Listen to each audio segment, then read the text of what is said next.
For the past couple of years, AI has been the absolute darling of the tech community, and increasingly it's finding its way into the workplace primarily through the human resources department.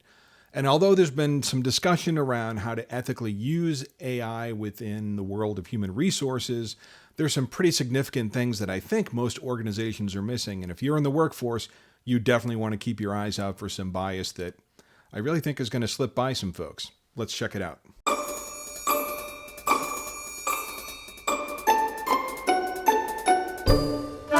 Hey folks, Mark here with The Rational Workforce. Thanks so much for tuning in. Happy New Year to you. So for those of you who don't know, my day job is I'm a marketing consultant and a marketing strategist, and I work with organizations that are in the business to business space, but I have a particular focus on companies that are in the HR and HR technology business. And I love it, particularly for this podcast, because it helps me to get a view into things that are starting to emerge in that world that will ultimately impact everybody in the workforce, no matter who you are, no matter what industry you're in. There are some topics and some themes that just come up that's going to impact us all. AI is one of them. So, of course, AI is creeping its way into the workplace in multiple different areas. But in the world of AI, in the world of HR rather, it's really starting to accelerate. So I'm going to share some content with you that I think reflects exactly how pervasive it is. So this is from Gartner, one of the big analyst groups that cover the space, obviously. And they have an interesting fact here where despite data privacy bias and ethical concerns, AI is being deployed at a rapid pace. 52% of HR leaders participating in a June 2023 benchmarking session stated they were exploring potential use cases and opportunities when it came to generative AI. And, again, no surprise, we're hearing about AI that's popping up in literally every aspect of the workplace. Again, I do a lot of work in marketing, so AI is definitely making some big inroads there. But I want us to focus on what's going on within AI and HR because it can impact the entire workforce. And, when you talk about AI, you have to talk about how can you use it in a way that's ethical and non-biased and doesn't discriminate against one group or another, or is kind of giving you actionable information you can work from that's free from any of those entanglements. And, it's good to hear that the HR community is paying some attention to it. So this is from McKinsey & Company, obviously one of the huge consultancy firms out there. And this was about generative AI and the future of HR. And if you scroll through this, I'll put the link in the comments. You can see that there are the various different aspects of human resources that they're talking about in this article. But one section is on bias and other risks. And, they talk about what are some of the ways that you can use AI in a manner that's kind of starting to weed out bias or is in a way that doesn't tilt the results or the recommendations one way or another. And again, that's good. What I don't hear a lot of organizations talking about is AI at its source, right? So there is you using AI, generative AI. When you hear generative AI, it generally means ChatGPT.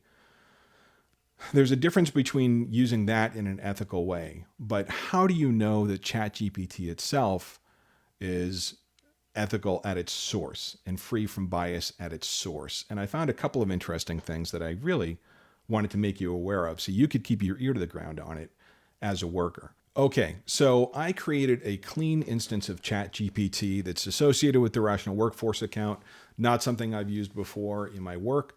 And I'm picking a topic, religion, A, because it's incendiary, and B, I think it's a good way to really test the boundaries of how the information that goes into ChatGPT and how ChatGPT's code works can maybe put us some guardrails around areas that can be offensive and prone to bias. So read nothing into this. This is just for illustrative purposes only to test out and see what ChatGPT does with it. So we're going to do write a 500-word blog post critical of Judaism, right? So with Israel and Gaza in the news, it's a hot button topic. Let's just kind of see what ChatGPT does with it.